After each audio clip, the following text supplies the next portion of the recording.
Então, muito boa noite. Olá, Daniel.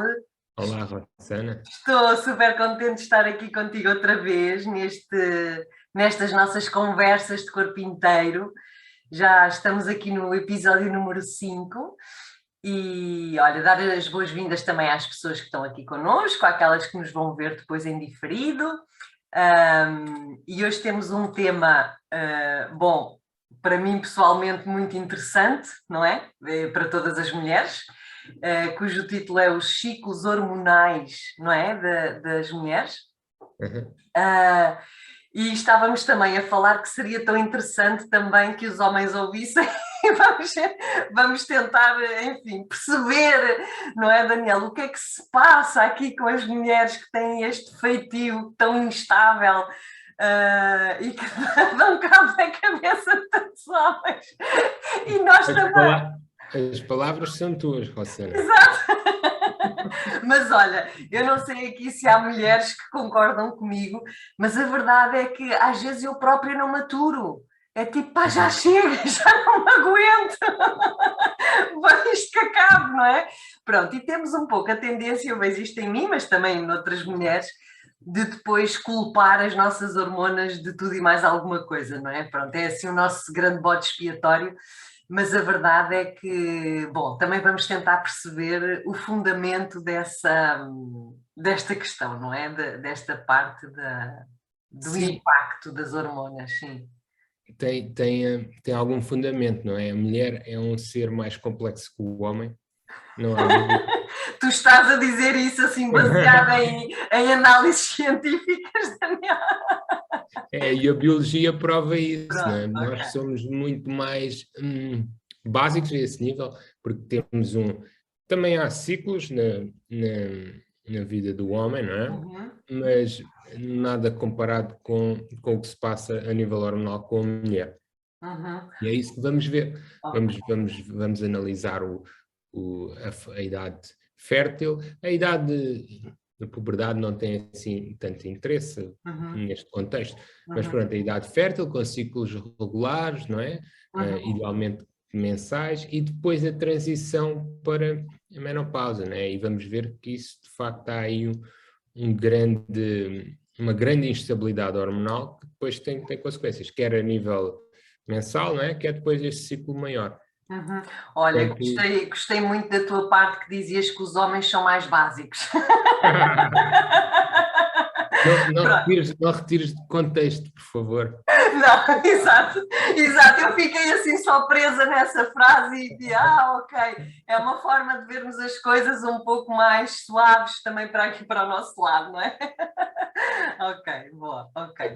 como aquele livro, como é que é? Os homens são de Marte e as mulheres são de Vênus, que Sim, é... sim, sim. Vai, é muito engraçado, muito interessante por acaso esse livro, até porque explica também isso, não é? Do ponto de vista psicológico, o funcionamento é mesmo diferente, não é? E a partir do momento que nós conseguimos reconhecer essas diferenças, também acredito que a interação seja mais enriquecedora, porque há coisas que são mesmo diferentes, não é? Então, quando percebemos que não é nada contra nós, quer seja da parte dos homens, quer seja da parte das mulheres, ok, então abrimos-nos a esta possibilidade de pá, este homem é mesmo diferente de mim, não há nada a fazer, não vale a pena tentar mudar, não é? Vamos desistir, não é? Exato, De aceitar. vamos desistir e olha, e vamos aceitar as coisas como são e lidar com elas o melhor possível. Olha, mas entrando aqui então no nosso tema, Daniel, há aqui coisas assim muito interessantes. Uma delas é mesmo o papel das hormonas, não é? Das hormonas em geral. Elas desempenham funções vitais no nosso organismo, controlam mesmo determinados processos biológicos e a ponto de condicionar mesmo, ou de poderem condicionar o nosso comportamento e o nosso humor, não é? Uhum, Portanto, isto é uhum. muito interessante porque nós gostamos muito de pensar que controlamos tudo, não é? E na verdade acabamos por estar um pouco subordinados a este pequeno, poderoso e caótico universo das hormonas, não é? É engraçado isto. E então as hormonas são estas mensageiras químicas, não é, do corpo, que viajam através do sangue, e vai-me corrigindo se eu estou aqui a dizer alguma barbaridade, e que vão no fundo, e que vão até os nossos tecidos e os nossos órgãos, não é? E, portanto, controlam o nosso desenvolvimento, também há pouco dizias, não é? O equilíbrio interno, o nosso bem-estar, e então uma pequena alteração em termos hormonais tem um impacto, pode ter um impacto forte no nosso funcionamento, não é? Mas há aqui uma boa notícia, que tu também depois vamos desenvolver, que é estes desequilíbrios hormonais podem vir a ser corrigidos, reequilibrados através de um estilo de vida saudável e assim de algumas dicas que tu também nos dirás, não é? Sim, o que disseste é mesmo assim. Então, nós temos de olhar sempre para a saúde do ponto de vista evolutivo, não é? Somos animais, não é? Apesar do nosso contexto agora ser muito distante disso, nós somos animais e a função primordial é sobreviver e procriar. Não é? E o corpo encarrega-se de estabelecer uma série de prioridades e as hormonas são esses mensageiros, não é? De diferentes ciclos, de diferentes fases da vida. O grande maestro está no cérebro, não é? São partes mais primitivas que nós temos no cérebro, portanto, focadas na sobrevivência e na manutenção da espécie. O hipotálamo e a hipófise são duas estruturas lá atrás que coordenam tudo isto, não é? Através da produção de hormonas que depois atuam nos tecidos-alvos, neste caso, passando já para a mulher, os ovários, não é? Onde são produzidas as hormonas sexuais. Estrogénios, há diferentes subtipos de estrogénios, mas vamos só chamar estrogénio para ser mais simples, e a progesterona. E estas duas hormonas são muito importantes. Portanto, nas mulheres também existem hormonas sexuais masculinas, né? Testosterona, mas em níveis muito mais reduzidos, e também é importante. Mas pronto, as hormonas sexuais femininas são fundamentais para uma série de coisas, porque nada é estanque, não é? Então, não afetam apenas o aparelho reprodutor feminino, mas afetam uma série de funções, incluindo o cérebro. Eu só quero partilhar aqui uma imagem para percebermos então como é que isto funciona. Vou partilhar. Espera. Qual é que estás a ver? Week 1, Week 2. Estou a ver Week 1. Ok. É isso mesmo. Então, isto é um ciclo normal, né? Na mulher, na idade fértil. Isto é um ciclo normal em que na primeira fase, portanto, aqui no início é a menstruação, depois na primeira fase, o dia 1 é o primeiro dia de menstruação, depois na primeira fase temos este aumento de estrogênio.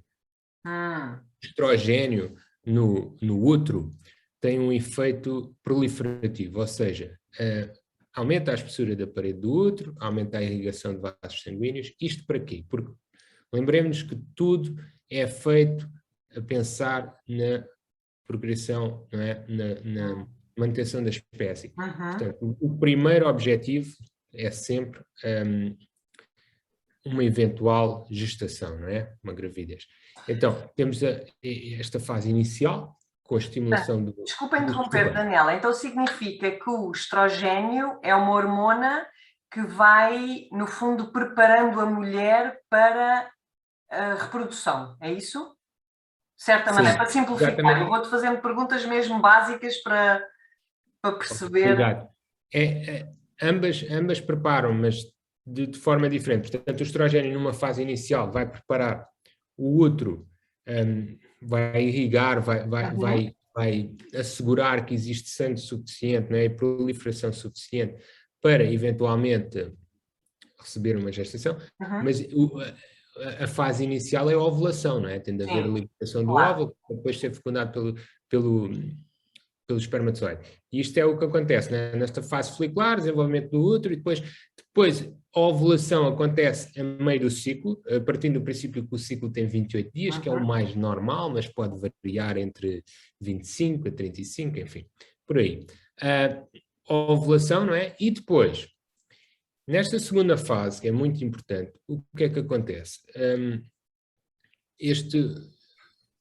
Após a ovulação, existe a produção de progesterona. Progesterona é esta linha cor de laranja que nós vemos, que vai, portanto, o estrogênio desenvolve a parede do útero, a progesterona mantém, ok?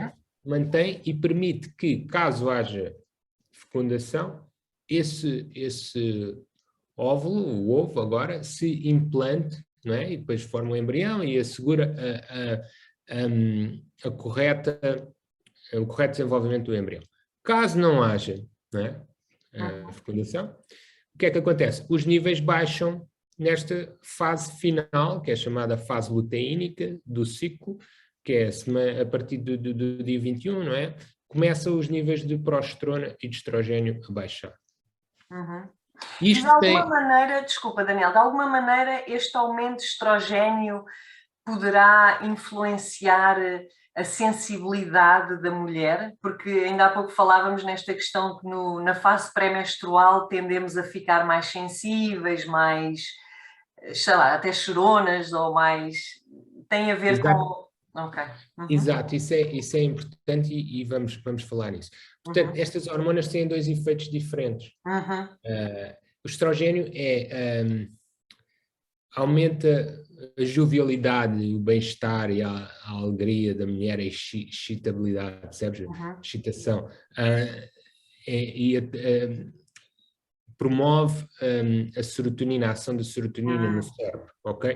Mas em excesso também pode dar irritabilidade e alterações de humor bruscas, percebes? Portanto, há aqui um nível ótimo.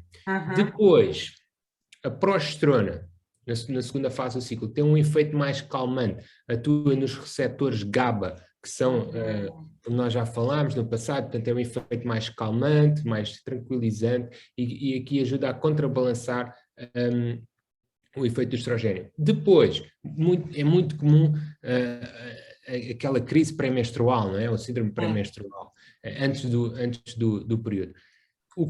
Qual é a razão mais comum disto? É uma queda acentuada dos níveis de progesterona e haver um desequilíbrio relativo entre os níveis de estrogênio e progesterona, geralmente com mais estrogênio do que progesterona, percebes? Então, perde-se um pouco aquele travão e a mulher tem sintomas como insónia e irritabilidade, são os mais típicos. Depois pode ter outros sintomas físicos, como tensão mamária, enxaquecas, tudo devido a este desequilíbrio entre estrogênio e progesterona na segunda fase do ciclo. E isto é bastante afetado pelo stress. Esta segunda fase e os níveis de progesterona são bastante afetados pelo stress. Portanto, é comum, quando há mais stress e inflamação, também é outro fator, haver ainda um agravamento desta síndrome pré-menstrual. Claro. Sim, pode ser bastante debilitante, não é? Todos os meses a mesma história. Oh, Daniel, é que tu não sabes, mas isto é todos os meses a mesma história. Caramba! Eu ouço dizer. Ouves dizer, não é? E também lidas com isso de alguma maneira. Sim, mas é interessante termos mesmo isto em atenção, que não é só a questão hormonal por si só, mas é também a junção com o stress e com, se calhar, outros fatores que faz com que toda esta fase, não é, fique mais, amplie o seu desconforto, não é? Exato. E agora deixa-me só tocar num aspecto, que isso é fundamental. O ciclo menstrual acaba por ser um feedback mensal para a mulher de quão saudável o seu corpo está a funcionar. Acaba por ser assim um cartão de visita, percebes? Como está a funcionar. Deve funcionar bem, deve ovular, deve ter uns ciclos regulares, não é? Não deve ter muita síndrome pré-menstrual, não deve ter muitas dores menstruais, a não ser que haja outro problema. E se houver alterações em algum desses parâmetros, a mulher deve estar atenta e tentar regular. E depois voltamos àqueles pilares que nós já falámos, não é? A dieta, alguma atividade física, controlar o stress, fundamental, e o sono. E depois temos outros fatores, como a saúde da microbiota intestinal, que ajuda, porque essas hormonas são metabolizadas e depois devem ser eliminadas, muitas delas através do intestino, não é? Se não houver saúde do intestino, depois pode haver aqui uma recirculação de hormonas e gerar-se mais desequilíbrio. Portanto, é uma boa oportunidade para a mulher, quando há desequilíbrio, tentar perceber o que é que se pode melhorar, com ajuda. E quando tu falas nesse desequilíbrio, é, por exemplo, em termos de sintomas, dores? Porque há mulheres que sofrem muitas dores, há quem eu conheço quem tenha que ficar de cama. Exato. Dores menstruais, hemorragias muito fortes, também é outro sinal de desequilíbrio hormonal, a tal tensão pré-menstrual, dores de cabeça intensas, percebes? Tudo o que seja assim cíclico e coincida numa fase específica do ciclo é importante. Eu pergunto sempre às minhas pacientes, não é? Isso acontece sempre numa determinada altura, para tentar perceber qual é a componente hormonal aqui. E porque isto é de facto uma pista importante. E o que é que nós fazemos muitas vezes na medicina convencional? Tem sintomas? Ok, então vamos fazer a pílula para regular o período. Não é? Sim. Não regula nada. O que a pílula faz, deixa-me mostrar-te aqui, novamente. Mostra que isso é interessante. O que a pílula faz é... A pílula são análogos de hormona, não é a mesma substância, não é? Portanto, são substâncias artificiais que são parecidas ao estrogênio e à progesterona. E então, o que é que isto engana o tal maestro no cérebro e diz, não, já temos hormonas, então não precisamos de estimular a produção nos ovários. Então a mulher deixa de produzir as suas hormonas porque está a tomar substâncias parecidas, não é? Então, estas linhas que nós vemos aqui, numa mulher que toma a pílula, são linhas horizontais flat. Portanto, tu percebes? Não tem não fazem esse ciclo, sim. Não há ciclo. E depois, tem uma hemorragia mensal porque para de tomar a pílula naquele intervalo, porque se não parasse, não tinha hemorragia mensal. Tinha sequer. Essa hemorragia mensal não é um período. E essa mulher deixa de ter um ciclo. E muitas vezes, depois, quando deixa de tomar a pílula, até tem dificuldade a voltar a ter ciclos, não é? Porque este feedback com o cérebro ficou adulterado. Uau!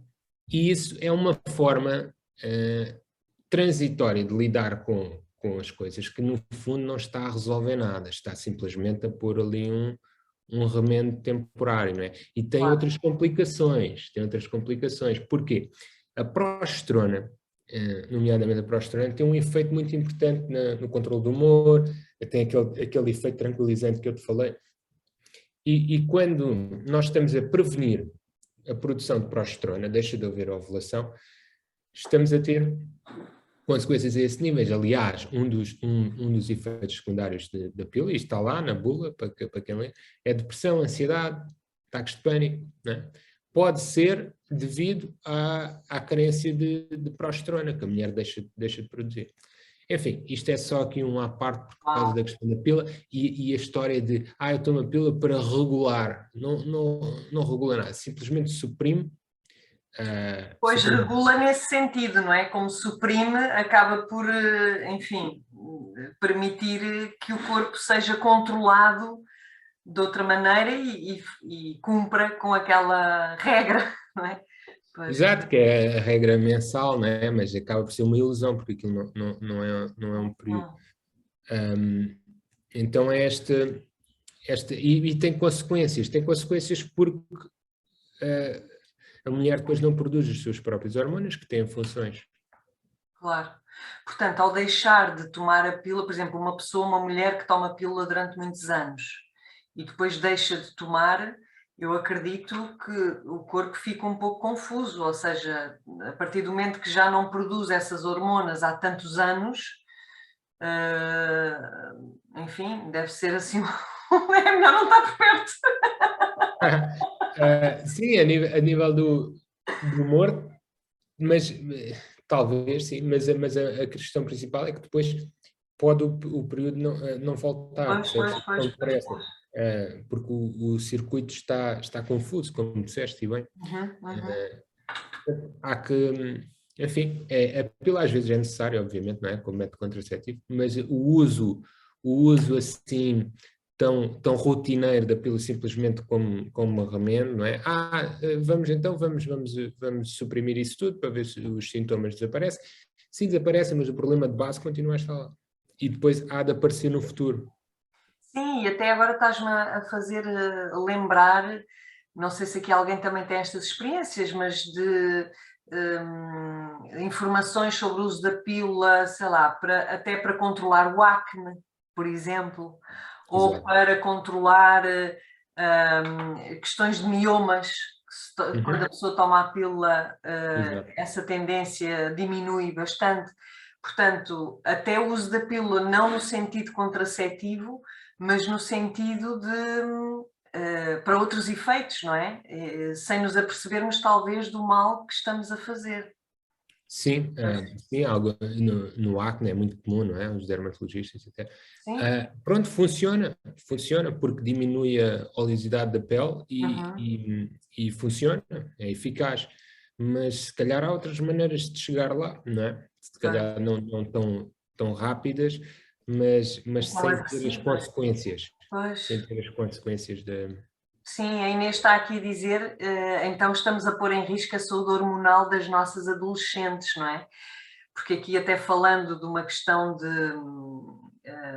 enfim, de práticas sexuais tendencialmente para mais cedo e com maior risco hoje em dia, portanto a preocupação das mães também poderem colocar as filhas logo, enfim, sob uma determinada proteção, em certo sentido, mas ao mesmo tempo o que é que isto está a criar no corpo, não é, das adolescentes não é? E esse é outro fator, porque na adolescência, não é, na puberdade, quando a mulher começa a ser menstruada, os períodos não vão ser regulares, porque o circuito ainda não está calibrado, digamos assim, não é? É normal ter ciclos anovulatórios, sem ovulação, em que os períodos vão ser irregulares. E várias vezes as miúdas, não é, começam a tomar para regular o período. Não é? Ou seja, é mesmo para contrariar o funcionamento normal do corpo, não é? Natural. Não deixa o corpo entrar nos eixos, né? E começa com aquele ciclo adulterado. Olha, e do ponto de vista assim mais bom, psicológico e não só, mas há alguma coisa que tu possas sugerir, portanto, aqui partindo, agora pondo a questão da pílula de parte e partindo do princípio que enfim, a mulher tem esse ciclo, como tu mostraste nesse mapa. O que é que nós podemos fazer, se é que podemos fazer alguma coisa, para atenuar ou equilibrar toda esta parte de desorganização mais emocional? É complexo, não é? Porque depende bastante, não é? Vamos abordar o que é mais comum, não é? Tal síndrome pré-menstrual com excesso relativo de estrogênio em relação à progesterona. Desde logo focar-se nos pontos principais, né? Portanto, a dieta anti-inflamatória, variada, como nós falámos, evitar alimentos processados, refinados. Outra coisa que algumas mulheres têm a ter atenção é os laticínios, nomeadamente de vaca, podem causar um aumento de estrogênio, de atividade de estrogênio, portanto, esse pode ser um fator a ter em conta. Okay? E outras intolerâncias alimentares que se podem manifestar com dores menstruais, por exemplo, é muito comum, okay? Mesmo ao glúten. Portanto, esse é um fator a ter em conta. Depois, assegurar também a parte da atividade física, sono, gestão de stress. E coisas mais específicas. Há um mineral, o magnésio, que ajuda bastante, ok? Tem um efeito relaxante no cérebro, portanto ajuda bastante nessa fase pré-menstrual. Depois existem outras substâncias, o zinco também ajuda a induzir a ovulação e ajuda na produção de progesterona. Iodo é outra substância que pode ajudar quando há excesso relativo de estrogênio, com tensão mamária exagerada antes do período, hemorragias pesadas, por exemplo. E depois temos outras substâncias, ervas, plantas. Há uma que se chama Vitex, que é eficaz a aumentar os níveis de progesterona na fase luteínica, ok? Para contrariar os tais níveis elevados de estrogênio, e pode-se mesmo utilizar progesterona. Progesterona natural, que se vende nas farmácias, pode-se utilizar nessa segunda fase do ciclo. Estes seriam assim os principais. Outra coisa é o óleo de onagra, que também ajuda a produção de progesterona na segunda fase. Essas são assim as principais substâncias que eu tendo a utilizar nesse... Sim, portanto, há essas substâncias mais específicas e depois há a questão que, no fundo, tu acabas por sugerir para qualquer tipo, não é, de desequilíbrio, portanto, a alimentação, o sono, o exercício físico, não é, que pronto, que nós, os primeiros episódios foram sobre isso, aqui das nossas conversas de corpo inteiro, e é impressionante como é que isso tem estes fatores, não é, têm tanta influência em qualquer tipo de desequilíbrio interno, não é? Okay. É como nós não percebemos nada da matéria, pelo menos eu não percebo nada, né?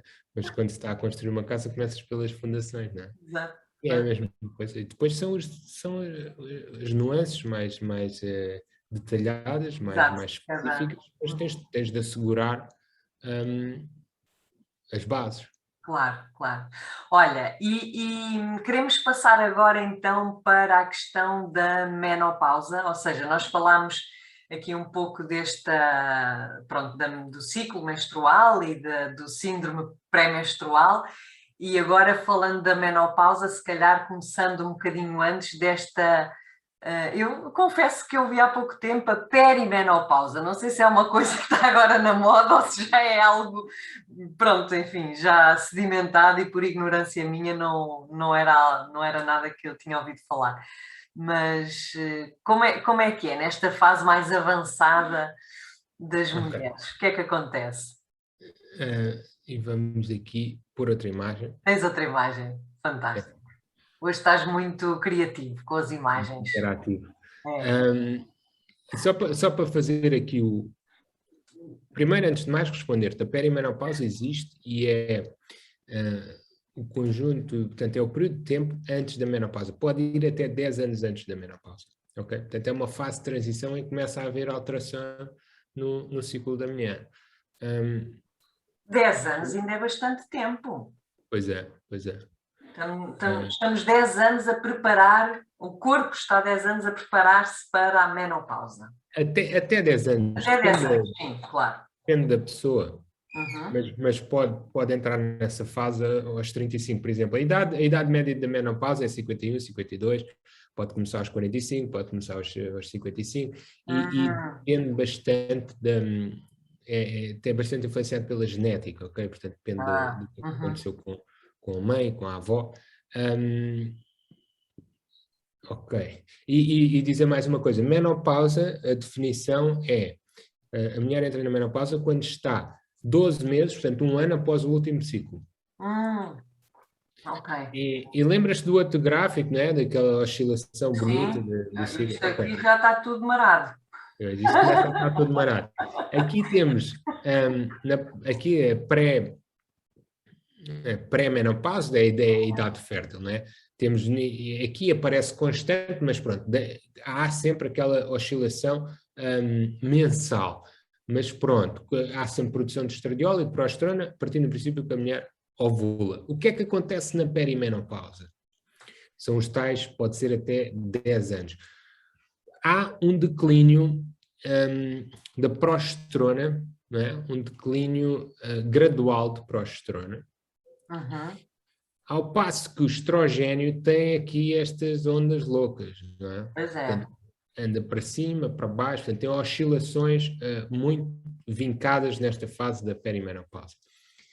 E isto é problemático. Algumas mulheres dizem mesmo, eu sinto que estou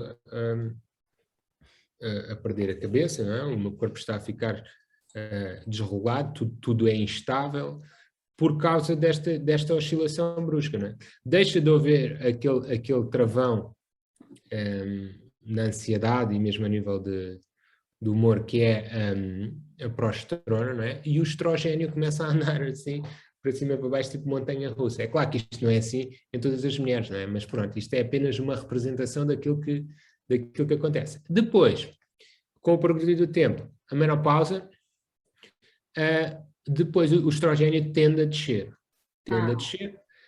Nunca desce completamente porque é produzido no tecido adiposo também, portanto há sempre aqui um aumento relativo em relação à progesterona, mas sim, desce.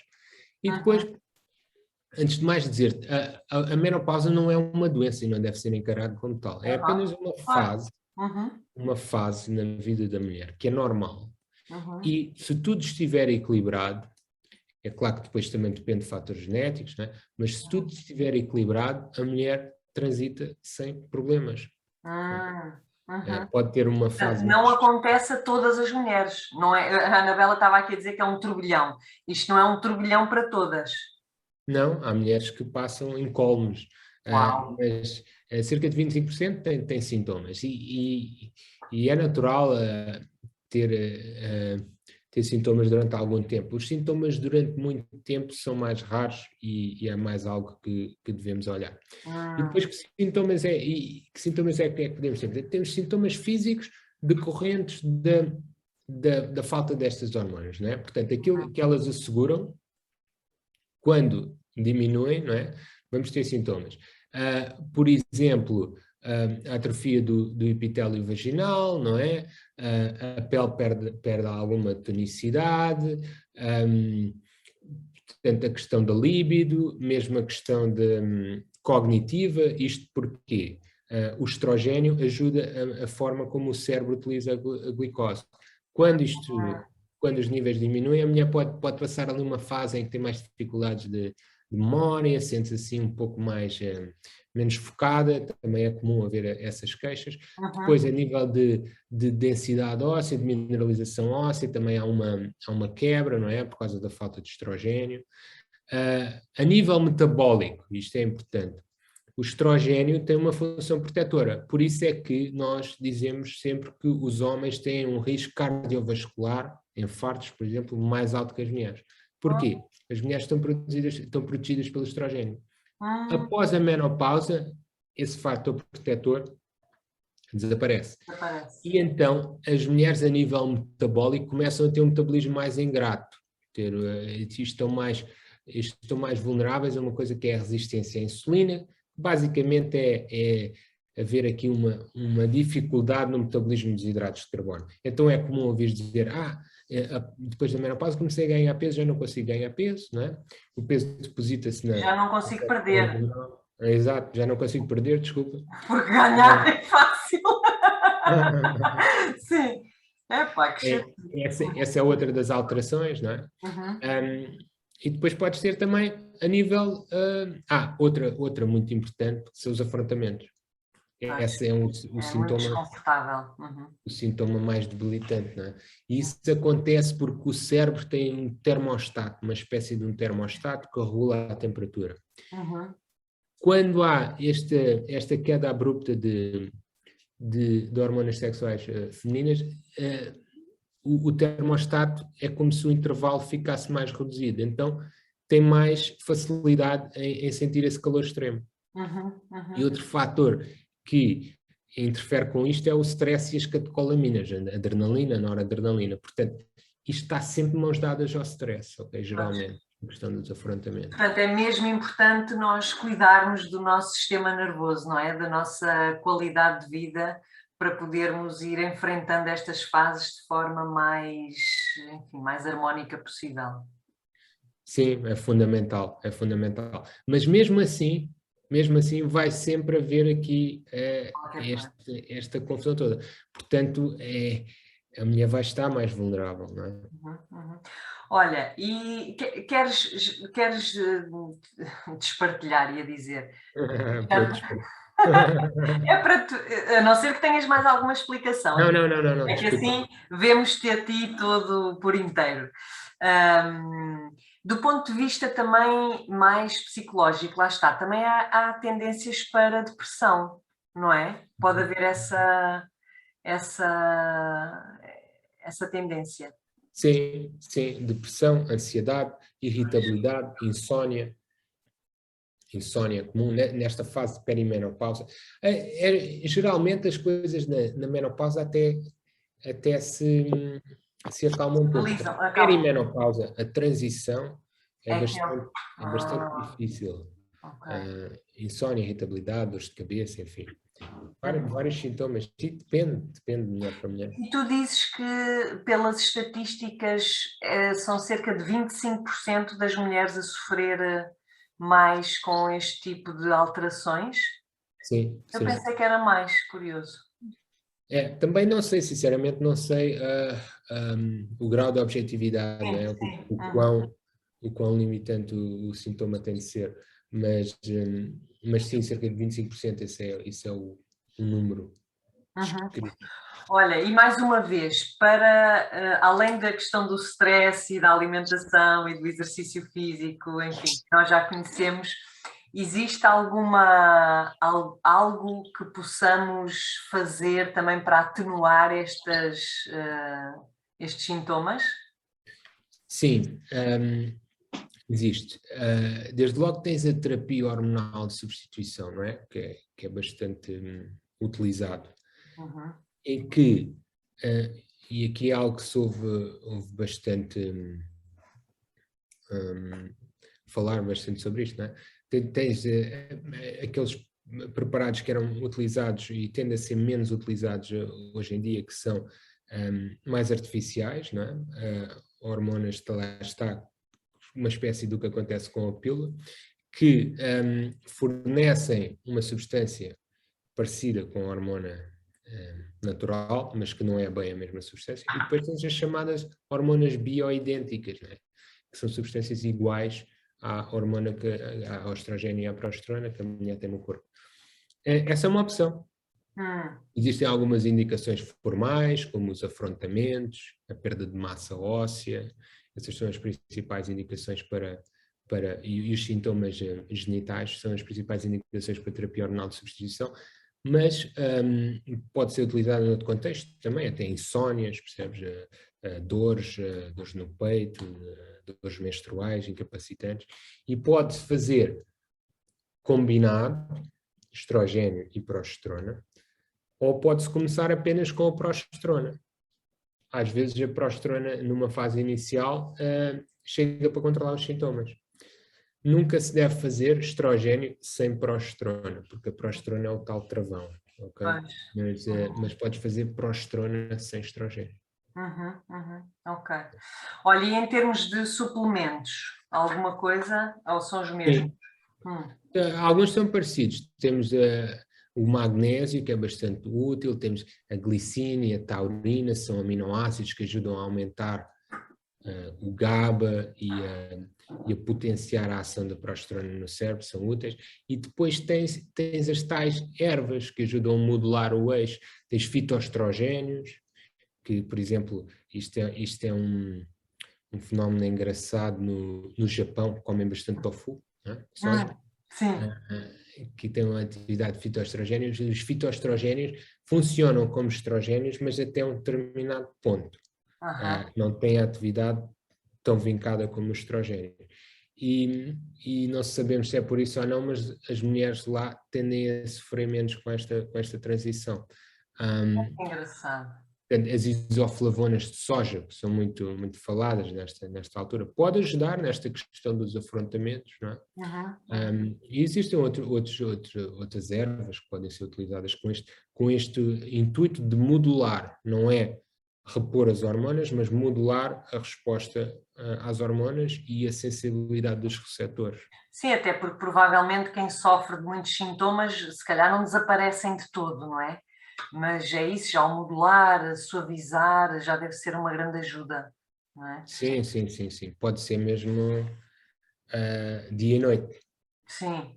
Olhem, vou perguntando aqui também às pessoas se têm alguma questão a colocar ou alguma partilha a fazer, vão utilizando o chat, aproveitar aqui o doutor, enquanto ele está disponível para nós, para nós mulheres, a ver se nos compreendemos um bocadinho melhor e se podemos cuidar.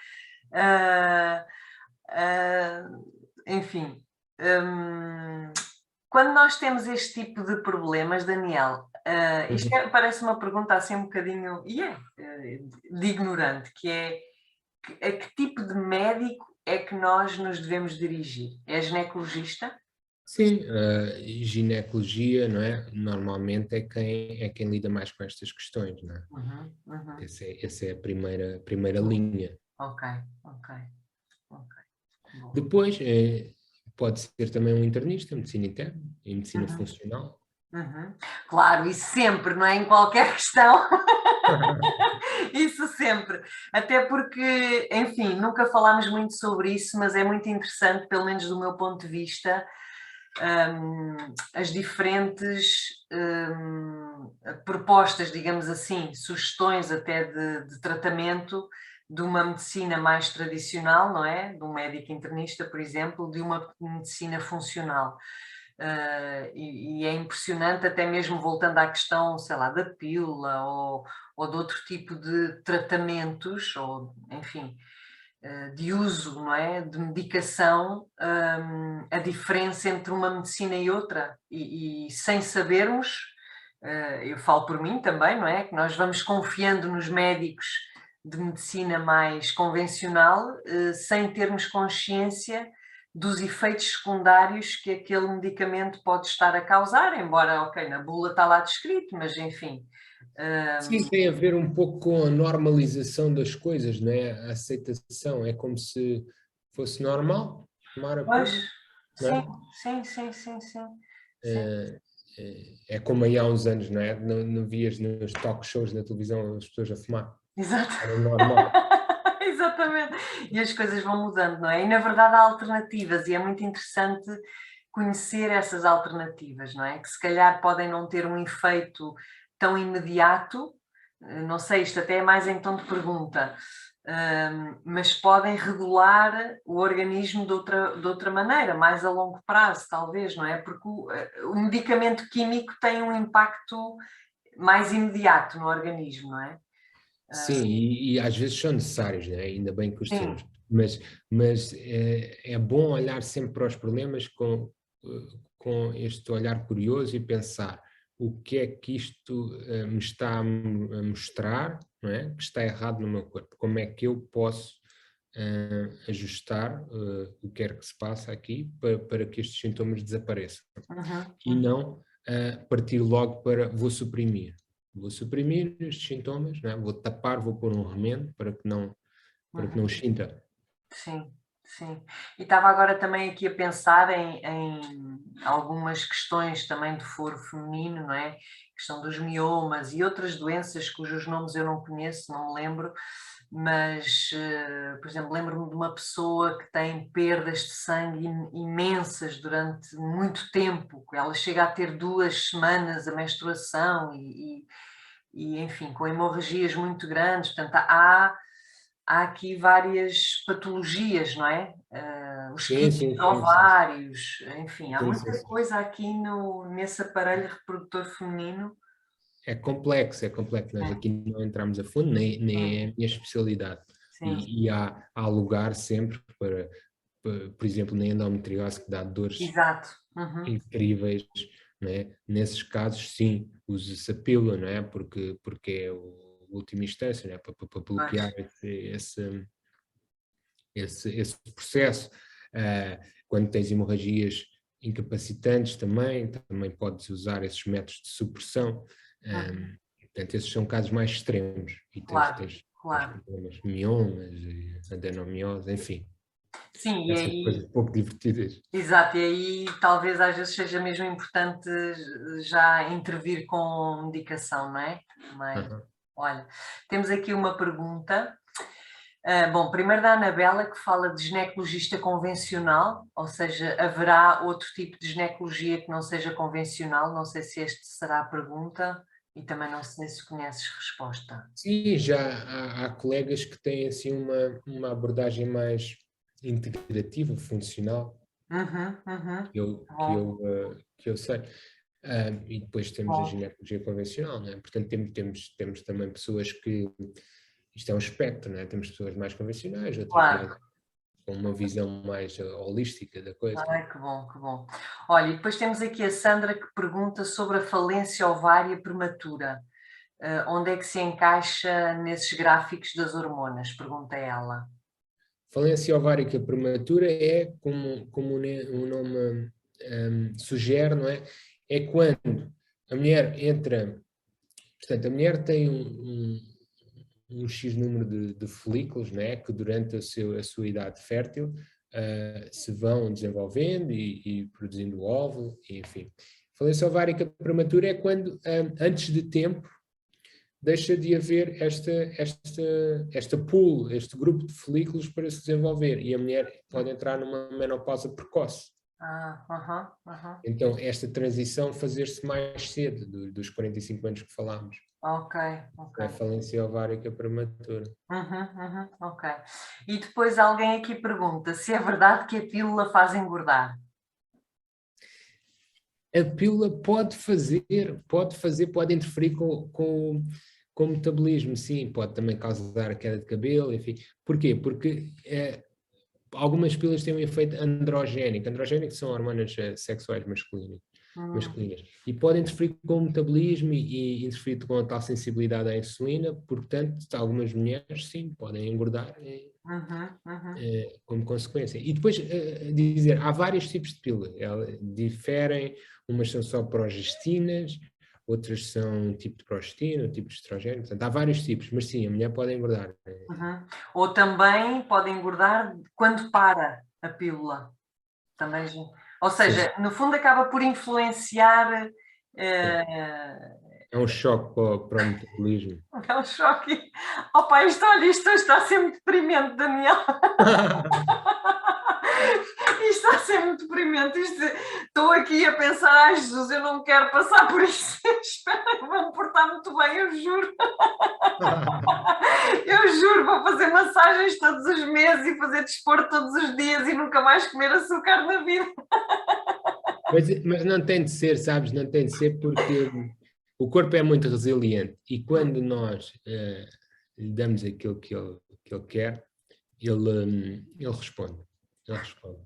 Tu acreditas nele? Por exemplo, acredito. E vou partilhar contigo um caso. Uma miúda, é uma miúda, mas também podia ser uma senhora da perimenopausa, também posso dizer, sem dizer nomes, uma doente, sintomas incapacitantes e tal. Começámos com magnésio e um pouco de progesterona e já está bastante melhor, portanto, numa questão do mês. Uma miúda que tinha dores menstruais incapacitantes, não ia à escola, tinha 17 anos, que só com dieta, e creio que nem houve ômega 3, que são anti-inflamatórios, deixou de ter, em 2 meses já não tem, e ela agora... Brutal. Porquê? Porque o ginecologista queria começar a pílula, os pais não queriam, e então vieram... Foram à procura de uma alternativa, de outra visão. E então ela percebeu, e era a dieta, portanto, e no caso dela, ela percebeu que eram mais os laticínios. Então ela percebeu, se os laticínios têm este efeito no meu corpo, não é? Não há de ser só a parte hormonal, outras coisas estão a sofrer, não é? Tinha dores de cabeça também. Portanto, isso foi rápido. Foi rápido. Isto pode ser simples. Ok, então já dá mais esperança. Anima-te. Exato. E pode ser também, né? Há muitas pessoas, há doentes minhas que dizem, sim, eu tive menopausa, mas nem sei bem, olha, nem sei quando é que começou, nem quando acabou, que foi tudo muito fácil. Nem dei por ela. Sim.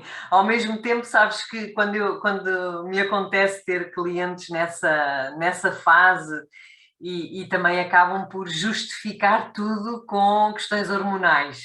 E isso mexe um bocadinho comigo, sabes? Porque, claro que sim, e tu estás a explicar isto muito bem, a questão do impacto da desorganização hormonal que tem em nós, mas ao mesmo tempo...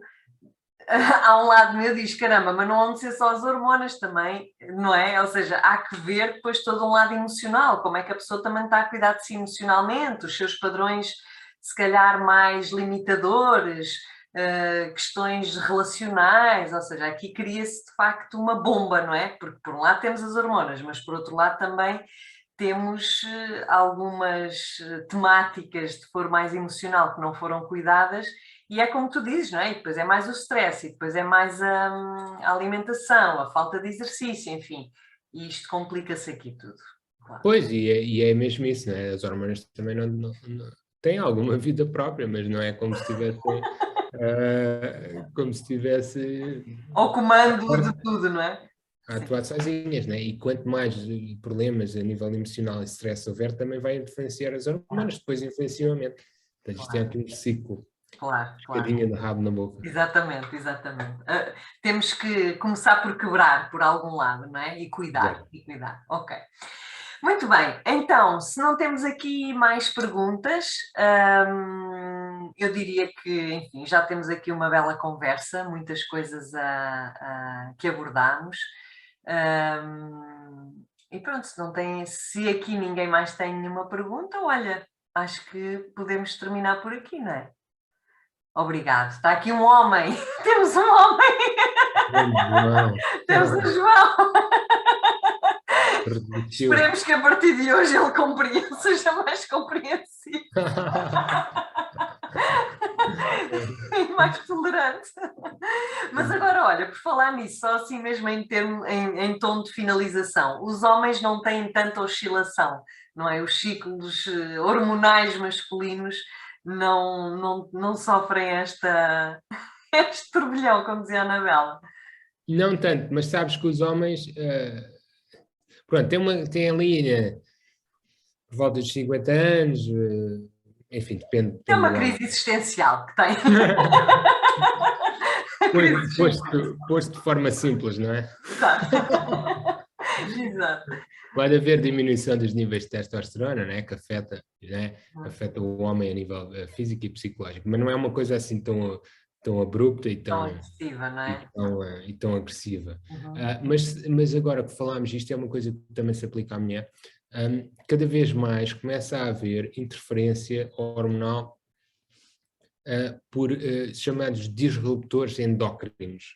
Isto são substâncias no nosso ambiente, por exemplo, nos plásticos, em alguns químicos que são utilizados na mobília, nos carros, aqueles cheiros que às vezes temos. Não é? Isto são substâncias que no corpo atuam nos receptores de estrogénios.